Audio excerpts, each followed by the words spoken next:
All right. Feel great to get a win in this league. Anytime you do it, when you're on the road in your division, it's satisfying. I'm proud of the way we kind of, again, put together a good team performance. Defense made plays. Offense moved the football well, throwing it and running it. And then special teams stood up. And, I think it was a good start to the game, being able to hit that 3rd and long to KJ and then the touchdown to Adam. And, getting really, I think, only one punt in the game, which was good. I think if we had been better in the low red zone in the first half, I think that, the game really would have felt even stronger. I think the low red zone performance in the first half was partly what, you felt you left some stuff out there. But, great to get a lot of different guys involved. The first half, spreading it around to a few different guys, receivers-wise, and then the second half, getting a lot of other guys who haven't gotten as much opportunity in the regular season to play. It was great to see what they can do or show people what they can do. So great to get to 13 wins. I think it's only the 3rd time that's happened in Vikings history in the regular season to have 13 wins. So it's, no small thing. But, you understand now with the regular season behind us that it's really a one-game season now. And every week will be that way when you go to the playoffs. So we'll see what time we play, Saturday, Sunday, what time kickoff is. It'll be interesting to see, and then that'll kind of affect our work rhythm this week as to when we get back into it and how we go about our routine. But, proud of the way we've played over these 17 games and got to build on it going into the playoffs. Take any questions you have. What was kind of the plan, Kirk? Obviously, you just played the first half.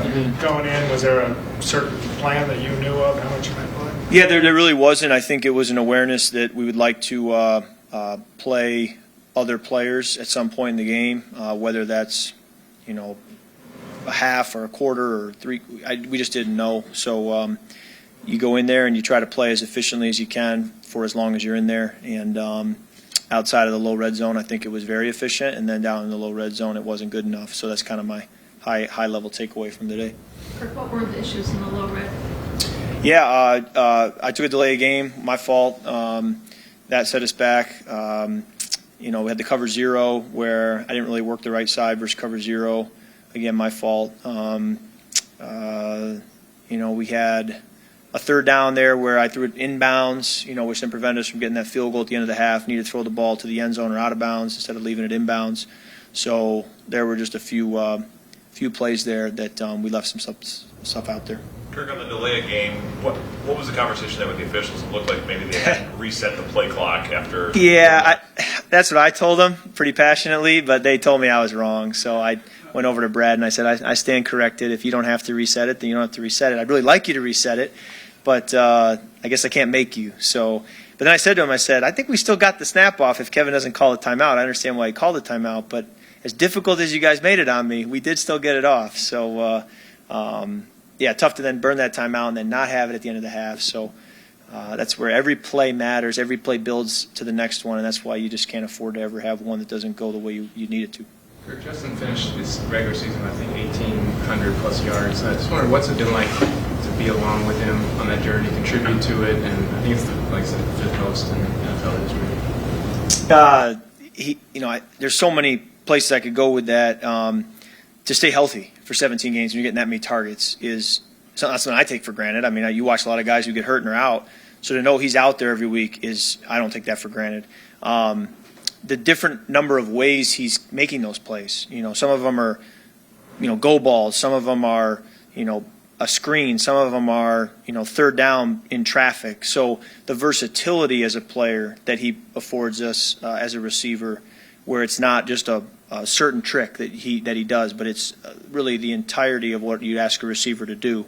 And then, just the fact that he is only in year 3.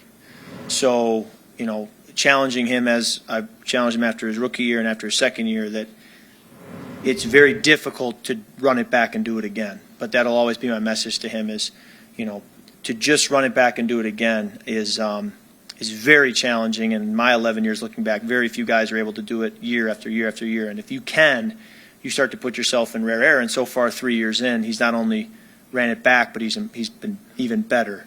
And eventually we'll run up against the ceiling there probably, but I'm excited to see what he can do moving forward. And then in playoff football, right? I mean, when the lights get even brighter, allowing him to shine there too. So excited for that and the big games he has up ahead in his career. And so grateful that we drafted him, that we have him, and that I get to play with him and get to throw the football to him. How important was it just to get the bitter taste out from last week? Well, I think it's a part of when you play, worse than you wanted. You don't feel good all week, and you're disappointed, and it kind of carries with you. And to be able to come back out on the field and compete and play a cleaner game and be sharp, I think it does help. But I don't think you ever forget what happened last Sunday or what happened week 2 against the Eagles. You never forget that, and you try to learn from it and use it to be better moving forward. Kirk, what do you like most of what KJ has been bringing to the Yeah. table this year? Especially some guys shrink Yeah. under a guy like JJ. Yeah, what's been really great about KJ's journey is the more we put on his plate, the more he shows he can handle it. So his rookie year, we really didn't give him a big role.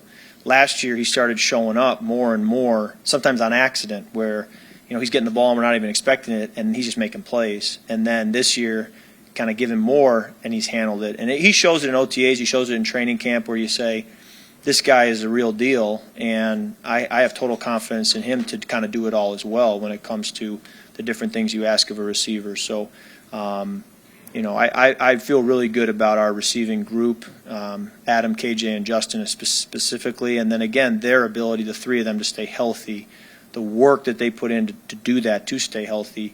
It's a huge blessing to me to go out there week after week and know that I have them with me. Kirk, how do you feel about your regular season, and then now, first time you'll have a home playoff game for the Vikings, the need to maybe take it to the next level in the postseason now? Yeah, I think 13 wins is an outstanding year. When you look at a regular season, that's hard to do. It doesn't just happen. So I'm proud of the way we fought. To get those wins that were hard earned, and then the playoffs. You kind of throw the records out at that point. You got a home game, and then you just got to go play and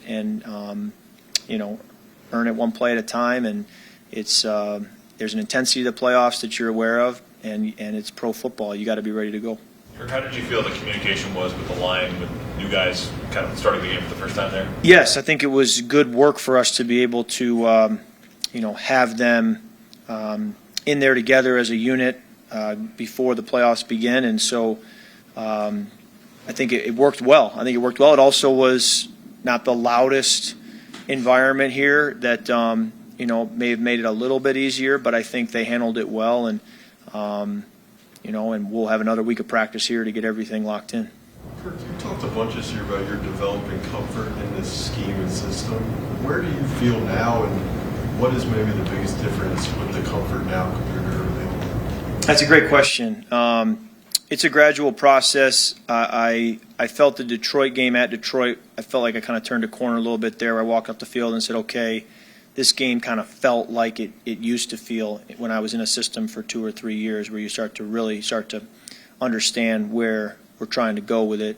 But then you have, setbacks and you have challenges. And even today in the low red zone, feeling like, I didn't operate well enough. So, we're getting there. And I'm excited for that continued time on task with Kevin as we move forward to just get better. Kirk, how was Irv for you today? I know you guys have been seeing him a little bit in practice, but Yeah. getting out there again today. Yeah, great to have him back. And he's such a great athlete, and again, another versatile player who can help us in the run game, can help us in protection, and can run just about every route in the route tree. So, and made a really difficult catch today on a low cross. So, love his game, and he's another player who going to the playoffs, you say, hey, this is a guy who's been in these situations before, been in the fire with us for a long time, and as a result, you really feel a comfort level of being able to lean on him when you get in those big moments. All righty, thank you. Thanks. Thanks a lot.